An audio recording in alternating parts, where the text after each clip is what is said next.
ಪರಮ ಪೂಜ್ಯರಾದಂತಹ ಶ್ರೀ ಮುರಾರಿ ಮಹಾರಾಜರು ಶ್ರೀ ಕ್ಷೇತ್ರ ಚೌಡಪ್ಪ ಅಪ್ಪರು ಕೂಡ ಮಠದ ವತಿಯಿಂದ ಮತ್ತು ಭಕ್ತಾದಿಗಳ ವತಿಯಿಂದ ಹಾರ್ದಿಕ ಸ್ವಾಗತವನ್ನು ಕೊಡ್ತಾ ಇದ್ದೀನಿ. ಪರಮ ಪೂಜ್ಯರಾದಂತಹ ಶ್ರೀ ವಿಠ್ಠಲ ಮಹಾರಾಜರು ಶ್ರೀ ಕ್ಷೇತ್ರ ಕೊರವಿ ಅಪ್ಪರು ಕೂಡ ಮಠದ ವತಿಯಿಂದ ಮತ್ತು ಭಕ್ತಾದಿಗಳ ವತಿಯಿಂದ ಹಾರ್ದಿಕ ಸ್ವಾಗತವನ್ನು ಕೊಡ್ತಾ ಇದ್ದೀನಿ. ಪರಮ ಪೂಜ್ಯರಾದಂತಹ ಶ್ರೀ ಸುನೀಲ್ ಮಹಾರಾಜರು ಶ್ರೀ ಕ್ಷೇತ್ರ ರಮಾದೇವಿ ಸೇವಾಗಾರ್ ನಾಡ್ ಚಿಂಚೋಳಿ ಅಪ್ಪರು ಕೂಡ ಮಠದ ವತಿಯಿಂದ ಮತ್ತು ಭಕ್ತಾದಿಗಳ ವತಿಯಿಂದ ಹಾರ್ದಿಕ ಸ್ವಾಗತವನ್ನು ಕೊಡ್ತಾ ಇದ್ದೀನಿ. ಈ ಕಾರ್ಯಕ್ರಮಕ್ಕೆ ಪರಮ ಪೂಜ್ಯರಾದಂತಹ ಶ್ರೀ ಪ್ರತಾಪ್ ಮಹಾರಾಜ್ ಶಾಬಾದ್ ಅಪ್ಪರು ಕೂಡ ಮಠದ ವತಿಯಿಂದ ಮತ್ತು ಭಕ್ತಾದಿಗಳ ವತಿಯಿಂದ ಹಾರ್ದಿಕ ಸ್ವಾಗತವನ್ನು ಕೊಡ್ತಾ ಇದ್ದೀನಿ. ಅದೇ ಪ್ರಕಾರವಾಗಿ ಕಮಲ್ ಮಹಾರಾಜರು ಕೂಡ ನಾನು ಮಠದ ವತಿಯಿಂದ ಮತ್ತು ಭಕ್ತಾದಿಗಳಿಂದ ಸ್ವಾಗತ ಕೊಡ್ತಾ ಇದ್ದೀನಿ. ಈ ಮಠದ ಪೀಠಾಧಿಪತಿಗಳು ಇಂತಹ ವಿಜೃಂಭಣೆಯ ಒಂದು ತಾಣದಲ್ಲಿ ಮಠವನ್ನು ಕಟ್ಟಿ ಕರ್ನಾಟಕ ಅಷ್ಟೇ ಅಲ್ಲ ಮಹಾರಾಷ್ಟ್ರ ಮತ್ತು ಬೇರೆ ಬೇರೆ ಸ್ಟೇಟ್ಗಳಿಂದ ಸುಮಾರು 5-6 ಸ್ಟೇಟ್ಗಳಿಂದ ಬಂದು ಈ ಭಕ್ತಾದಿಗಳು ಈ ಕಾರ್ಯಕ್ರಮವನ್ನು ಯಶಸ್ವಿ ಮಾಡ್ತಾ ಇದ್ದಾರೆ. ಅದಕ್ಕೆ ಪರಮ ಪೂಜ್ಯರಾದಂತಹ ಶ್ರೀ ಲೋಕೇಶ್ ಮಹಾರಾಜ್ ಶ್ರೀ ಕ್ಷೇತ್ರ ಚಿಕ್ಕನಾಗ ಅಪ್ಪರು ಕೂಡ ಎಲ್ಲಾ ಭಕ್ತಾದಿಗಳ ವತಿಯಿಂದ ಮತ್ತು ಮಠದ ವತಿಯಿಂದ ಹಾರ್ದಿಕ ಸ್ವಾಗತ. ಅದೇ ಪ್ರಕಾರವಾಗಿ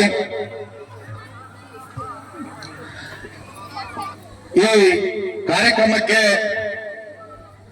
ಬಹಳ ಸುಮಾರು 1 ತಿಂಗಳು 2 ತಿಂಗಳಾಯ್ತೇನೋ ಯಾವ ರೀತಿಯಿಂದ ಈ ಕಾರ್ಯಕ್ರಮ ಮಾಡಬೇಕು, ಪತ್ರಿಕಾ ಸೇವೆ ಆಗಲಿ ನಿರಂತರ ಪೂಜಾ ಕಾರ್ಯಕ್ರಮ ಆಗಲಿ ಮಾಡುತ್ತಿರುವಂತ ಶ್ರೀ ಆನಂದ್ ಬಾಬು ನಾಯಕ್ ಜಿಲ್ಲಾಧ್ಯಕ್ಷರು ಕರ್ನಾಟಕ ಪ್ರದೇಶ ಬಂಜಾರ ಲಂಬಾಣಿ ಸೇವಾ ಸಂಘ ಅವರು ಕೂಡ ಈ ಮಠದ ವತಿಯಿಂದ ಮತ್ತು ಭಕ್ತಾದಿಗಳಿಂದ ಹಾರ್ದಿಕ ಸ್ವಾಗತವನ್ನು ಕೊಡ್ತಾ ಇದ್ದೀನಿ.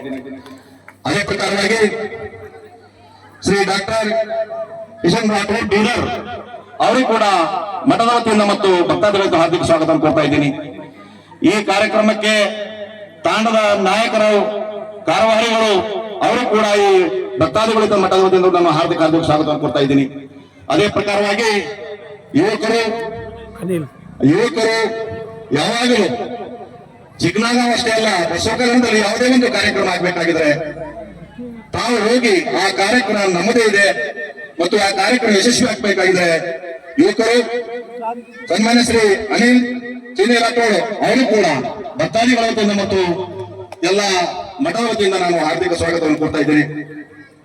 ವೇದಿಕೆಯ ಮುಂಭಾಗದಲ್ಲಿ ಕುಂತ ಬೇರೆ ಬೇರೆ ಊರಿಂದ ತಾಂಡಗಳಿಂದ ಕರ್ನಾಟಕದಿಂದ ಮಹಾರಾಷ್ಟ್ರದಿಂದ ಬಂದಂತ ಎಲ್ಲಾ ಭಕ್ತಾದಿಗಳಿಗೂ ಈ ಮಠದ ವತಿಯಿಂದ ಮತ್ತು ಪರಮ ಪೂಜ್ಯರ ವತಿಯಿಂದ ಸ್ವಾಗತವನ್ನು ಕೊಡ್ತಾ ಇದ್ದೀನಿ.